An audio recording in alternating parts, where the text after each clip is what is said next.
Hello friends, welcome to my channel. आज हम सुनेंगे सोमवती अमावस्या व्रत कथा।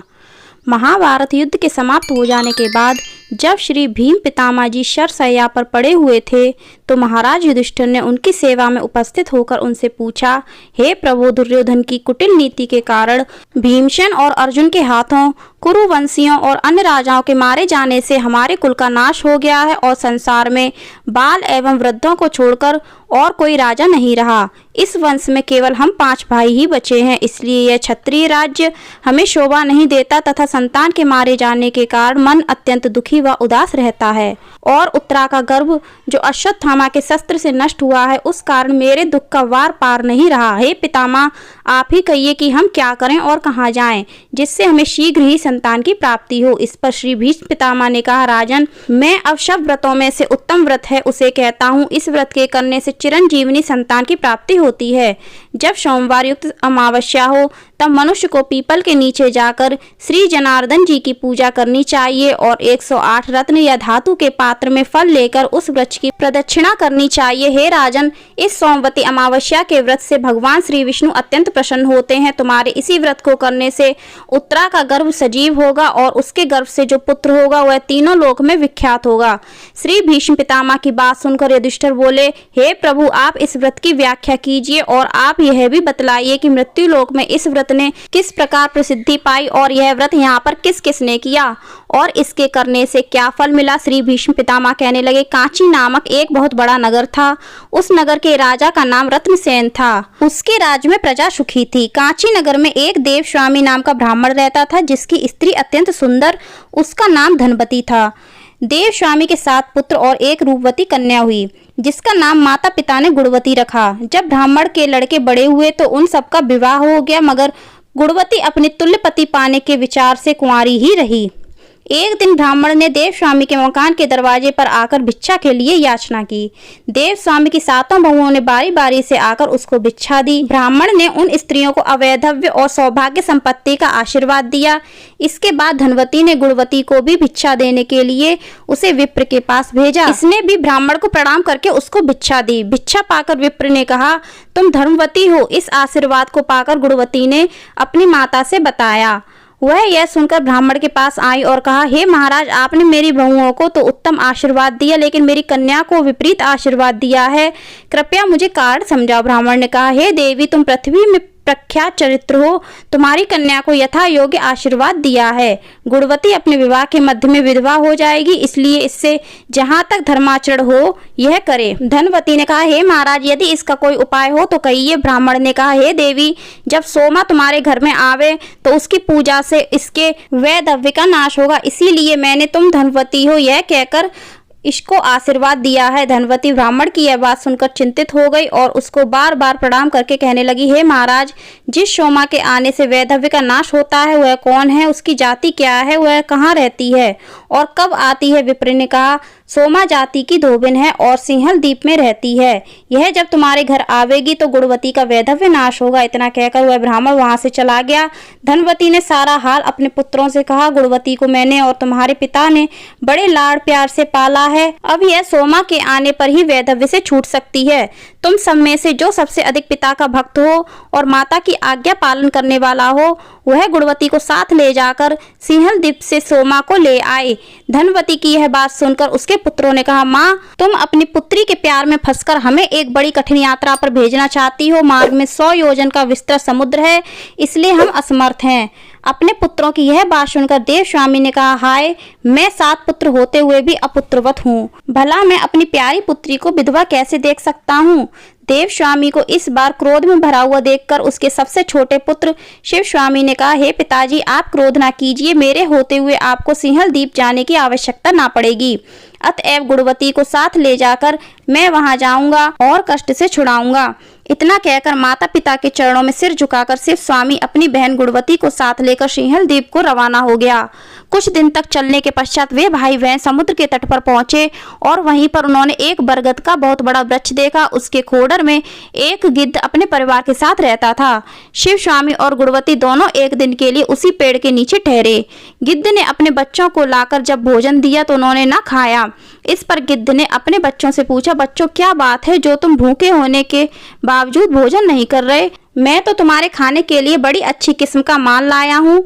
यह सुनकर गिद्ध के बच्चों ने उत्तर दिया, पिताजी इस वृक्ष के नीचे 2 मनुष्य आकर ठहरे हैं, बिना उनको भोजन करवाए हम भला किस प्रकार भोजन कर सकते हैं? अपने बच्चों की यह बात सुनकर गिद्ध ने शिव स्वामी और गुणवती के पास जाकर कहा, भाई तुम लोगों का जो काम है बन जाएगा, अतः अब तुम भोजन कर लो। गिद्ध की बात सुनकर उन गीदराज से उन दोनों भाई बहन ने भोजन किया और जब भोजन कर लिया तो दोनों को समुद्र के पार उतार दिया। समुद्र पार कर लेने के बाद वो सोमा के मकान पर सिंहल द्वीप में पहुंचे। वहां पहुंचकर दोनों नियति प्रातःकाल उठकर सोमा के घर को बुहराने व चौका लगाने लगे।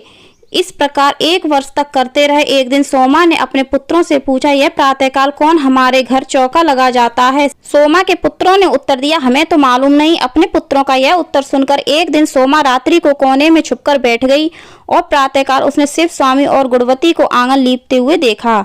इस पर उसने पूछा, तुम दोनों कौन हो? शिव स्वामी ने कहा, हम दोनों ब्राह्मण हैं। इस पर सोमा ने कहा, तुम्हारे ब्राह्मण होकर मेरे घर का चौका लगाने से मैं तो नष्ट हो गई। इस पाप से भला मैं किस प्रकार छुटकारा पाऊंगी? मैं नीच जाति की अर्थात धोबिन हूँ। तुमने भला ब्राह्मण होकर मुझको क्यों अपराध लगाया है? यह सुनकर शिव स्वामी ने उत्तर दिया, यह लड़की मेरी बहन है। हमें बताया गया कि शादी होने के बाद यह विधवा हो जाएगी और यदि तुम इसके पास होगी तो फिर इसका वैधव्य दोष नष्ट हो जाएगा। इसीलिए मैं और मेरी बहन आपकी सेवा कर रहे हैं। इस पर सोमा ने कहा, आज के बाद तुम्हें यह काम नहीं करना है, मैं जल्दी ही आपके साथ चलूंगी। इसके बाद उसने अपनी बहुओं से कहा, इस राज्य में कोई भी मनुष्य मरे तुम उसकी लाश का ऐसा प्रबंध करना कि जब तक मैं ना आऊं उसे कोई जलाने ना पावे। सोमा की बहुओं ने कहा, बहुत अच्छा। इसके पश्चात वह दोनों को साथ लेकर समुद्र तट पर पहुंची और एक क्षण में उन दोनों को समुद्र से पार कर दिया। स्वयं आकाश मार्ग से समुद्र से पार हुई और फिर सोमा के प्रभाव से सब देखते ही देखते कांचीपुर में पहुंच गए। धनवती बड़ी श्रद्धा प्रेम के साथ सोमा का स्वागत करने लगी। इसके बाद शिव स्वामी अपनी बहन के सदृश वर लाने को उज्जैन नगरी में गया और वहां से देव शर्मा ब्राह्मण के पुत्र रुद्र शर्मा को ले आया। उसके साथ गुणवती का विवाह सोमा ने करवाया। शुभ लग्न और शुभ नक्षत्र में देव स्वामी ने रुद्र शर्मा को अपनी कन्या का दान किया। देव स्वामी का मकान वेद मंत्रों की ध्वनि में गूंज उठा, लेकिन जब भांवर पड़ रही थी तो रुद्र शर्मा मर गया।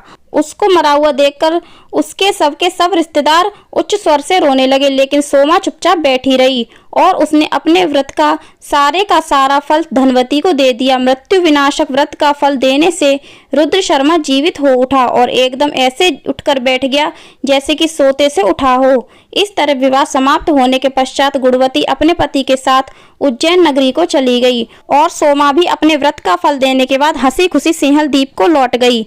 अब उधर की सुनिए, सोमा के सब पुत्र मर गए, फिर उसका पति और उसका दामाद मर गया। मार्ग में आते हुए सोमा को मरे हुओं को जलाने वाली सोमवार युक्त अमावस्या तिथि पड़ी। उसने रास्ते में रुई की गठरी सिर पर रखे हुए एक बुढ़िया को देखा जो कि रोती हुई चली जा रही थी। बुढ़िया ने उससे कहा, पुत्री मेरे सिर पर रखे हुए भार को उतार दे, फिर मैं भी तुम्हारे साथ चलूंगी। सोमा ने उत्तर दिया, माई आज सोमवती अमावस्या है, आज के दिन मूल तेल और रुई को मैं स्पर्श नहीं करती। जब सोमा तनिक और आगे बढ़ी तो उसे नदी के तट पर एक पीपल का वृक्ष दिखाई दिया। उस वृक्ष के नीचे बैठकर उसने भगवान विष्णु की पूजा करके कंकड़ियां लेकर उस पेड़ की 108 प्रदक्षिणाएं की। श्री भीष्म पितामह ने महाराज युधिष्ठिर से कहा, राजन जब सोमा ने 108 प्रदक्षिणाएं की तो उसका पति दामाद पुत्र सब जीवित हो उठे। समस्त सिंहल द्वीप लक्ष्मी से भरपूर हो गया और उसके घर में तो विशेषकर आनंद हो गए। जब वह घर पहुंची तो अपने पति पुत्रों तथा जमाता को जीवित देखकर अत्यंत प्रसन्न हुई। उसकी बहुओं ने उसको नतमस्तक होकर प्रणाम कर उससे पूछा, माँ जी आपके जाने के बाद आपके पति जमाता और पुत्र सब मर गए थे, वह भला अब किस तरह जीवित हो उठे? सोमा ने कहा मैंने अपने व्रत का फल गुणवती को दे दिया था, उसी के कारण मेरे पुत्र पति और जमाता सब मर गए थे। अब जबकि मैं कांचीपुर से वापस लौट रही थी तो मार्ग में सोमवती अमावस्या का शुद्ध दिन आ पहुंचा। मैंने पीपल के वृक्ष की पूजा करके तथा कंकड़ियां हाथ में लेकर 108 बार प्रदक्षिणा की। इससे मेरे पति पुत्र और जमाता सब जीवित हो गए। तुम भी इस व्रत को विधि पूर्वक किया करो, इससे तुम सदा सौभाग्य को पाओगी। इस व्रत से सोमा की आज्ञा मानकर गुणवती और उसकी बहुएं व्रत को करती रहीं और व्रत के प्रभाव से वह कुल भोगों को भोगकर पुत्र पौत्रों से युक्त हुई और मृत्यु के पश्चात उन सब पुत्र पौत्रों सहित वैकुंठ को प्राप्त हुई। श्री भीष्म पितामह बोले, जब सोमवती अमावस्या हो तो वह पुण्य काल देवताओं को भी दुर्लभ है। उस दिन प्रातः काल उठकर स्नान करके रेशमी वस्त्र पहनने चाहिए और पीपल के वृक्ष के निकट जाकर पीपल की जड़ में इस मंत्र सहित भगवान श्री विष्णु का पूजन करना चाहिए। मंत्र: व्यक्त व्यस्य रूपा सृष्टि स्थिति अंत के करने वाले, आदि अंत से रहित आपको नमस्कार है। इस प्रकार पीले वस्त्रों, अक्षत, फूल, फलों और खाने पीने की चीजों से भगवान विष्णु की पूजा कर और इस मंत्र से पीपल के वृक्ष की पूजा करनी चाहिए। मंत्र है: हे अग्नि और गोविंद के आश्रय स्थान असत पीपल वृक्षराज, हमारे संपूर्ण पापों को हरो। इस प्रकार पूजा करके मोती, सोना, चांदी, हीरा तथा मणियों को हाथ में लेकर प्रदक्षिणा करनी चाहिए। फिर कांसी के बर्तन और तांबे के बर्तन को हाथ में लेकर पीपल की प्रदक्षिणा करनी चाहिए। जब तक 108 फेरियां पूर्ण ना हो तब तक प्रदक्षिणा करनी चाहिए। इसके बाद समस्त वस्तुएं ब्राह्मण को दे देनी चाहिए। हे राजन, यह जो विधि मैंने तुमसे कही है उसके अनुसार तुम द्रौपदी, सुभद्रा, उत्तरा से व्रत करवाओ। इसी से उत्तरा का गर्भ जीवित होगा। भगवान विष्णु के इस व्रत को सुनने से स्त्री को पति, पुत्र तथा धन की प्राप्ति होती है। तो फ्रेंड्स, आपको यह कथा कैसी लगी कमेंट करके जरूर बताना। वीडियो पसंद आई हो तो लाइक करना, शेयर करना और हमारे चैनल को सब्सक्राइब करना। कमेंट में ओम नमो भगवते वासुदेवाय अवश्य लिखना। धन्यवाद।